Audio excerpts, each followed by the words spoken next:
yeah, this next news story is coming to you from Metacritic, from all the critics' reviews and user reviews. This is in our review. This game is just doing so incredibly well. It's at a 94 Metacritic must play. User score, it's at a 9.5. I don't know how they just hit the nail on the head with this game so perfectly. I mean, Astro's Playroom was incredible. Rescue Mission was incredible. Rescue Mission was incredible from what I hear. But so many 10s for this game. Well, so much like 10 out of 10s. Astrobot is creative, inventive, insanely fun, a true love letter to the legacy of PlayStation. From CG Magazine. Comic book says, despite having high expectations for Astrobot, Team Asobi still found a way to surpass all of my hopes. This isn't just one of the best games of 2024, it's one of the best platformers that I've played in the last decade. Those who have a long attachment to PlayStation or just simple love for games of the genre cannot let Astrobot pass them by. So many. Hit the nail on the head. So many. Push Square, Astrobot is a stunning 3D platformer and easily among the best games in PS5's library. I would say either in the number 1 or number 2 slot, honestly, between that and Ratchet and Clank. Yep, that's where my debate is at right now. It fully delivers on the promise of Astro's Playroom, building on the rock-solid core of tight controls and inventive gameplay and turning everything up to 11. With tons to see and do, almost endless fresh ideas and innovative use of the DualSense features, and truly charming presentation, it's a confident, cohesive experience that players of all ages will love. To top it all off, it's a perfect game to celebrate PlayStation's 30th anniversary, reflecting on the myriad series that made the platform what it is today. What a just... I don't know. I can't even think of good words to describe it other than just what these people have already said. A masterpiece? That's what I would call it. Yeah, that checks all the boxes.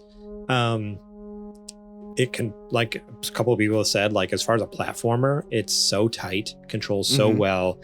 It utilizes a DualSense so well. Like I love, like with Astro's Playroom, people would kind of like, oh, it's gimmicky, oh, it's this and that and the other thing. But I don't know.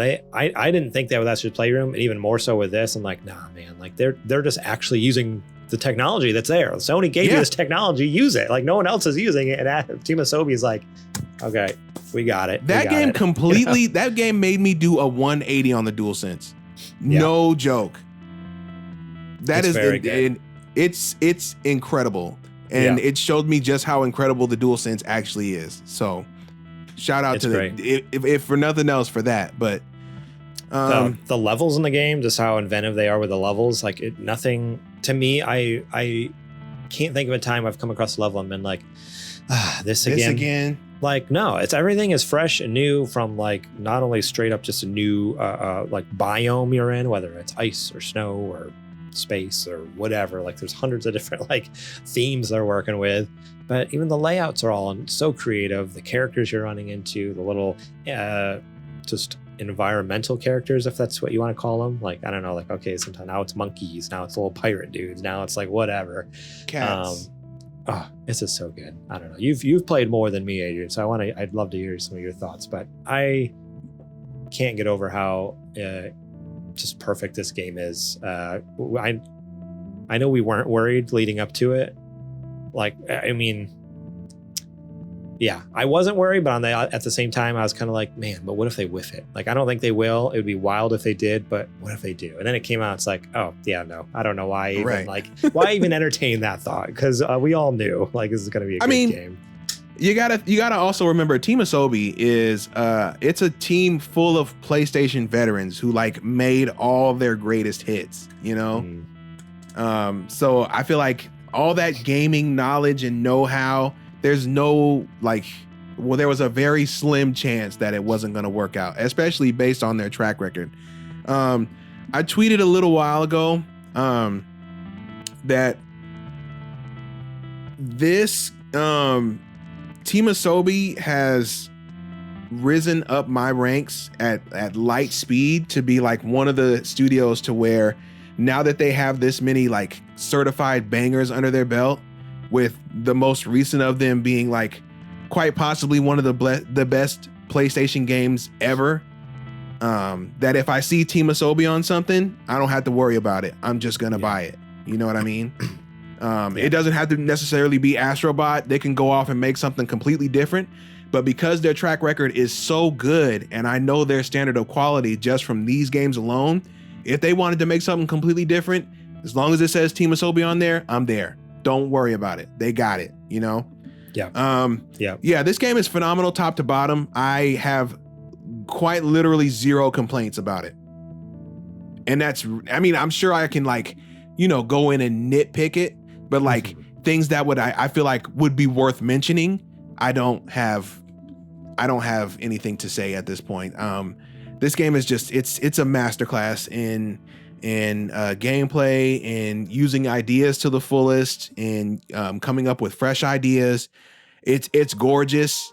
And it runs rock solid. I haven't had a frame drop. I haven't had a bug. I haven't had anything happen with my playthrough so far. Yeah.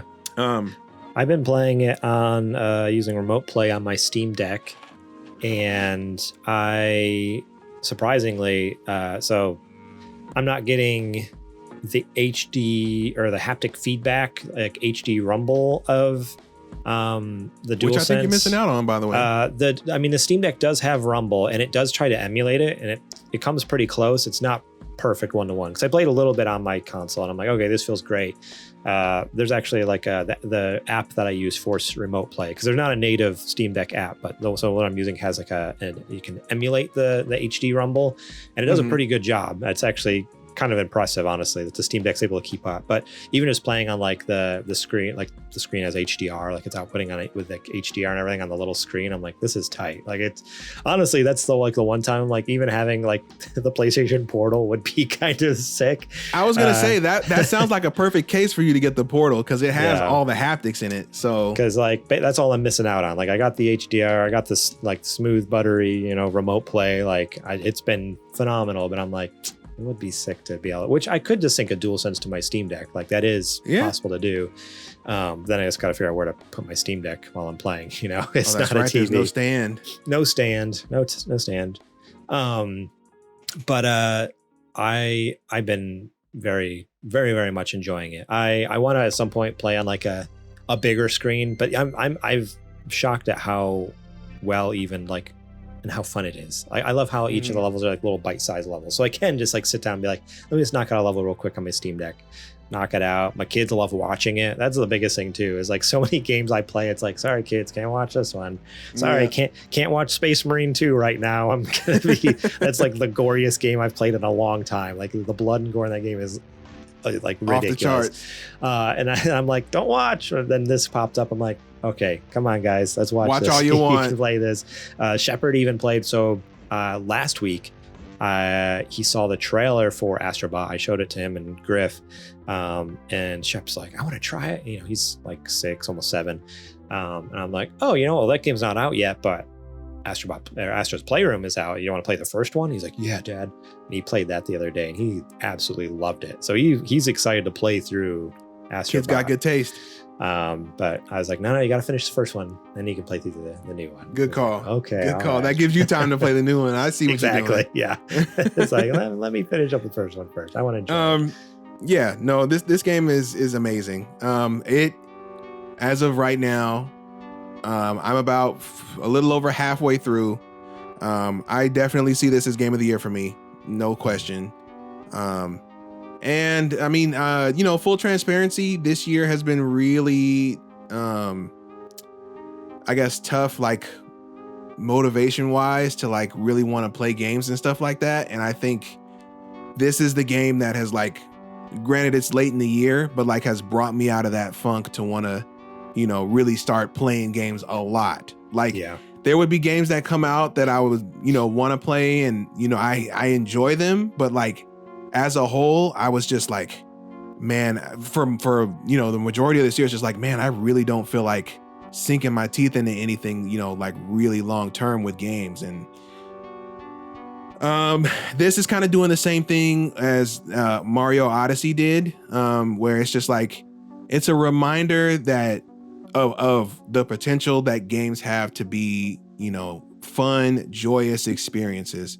And I'm not saying that they have to be joyous experiences all the time, but just like, this is a reminder of the creativity that can be put into games that, you know, if you allow them and if you allow yourself to, you know, fully commit to the experience, you get exactly whatever you put into it is what you get out. Yeah. I've said multiple times that Mario Odyssey was one of the, you know, it was so full of joy and care and reverence and, you know, made by people who love video games that, you know, one of the sections quite literally, you know, made me cry tears of joy because it was just so much radiating from it, so much, you know, love and care. And I fully expect there to be a moment in Astrobot where the same thing is going to happen. And I'm waiting for it. And I welcome it with open arms. So yeah, for me, this game is probably one of the best PlayStation games of all time.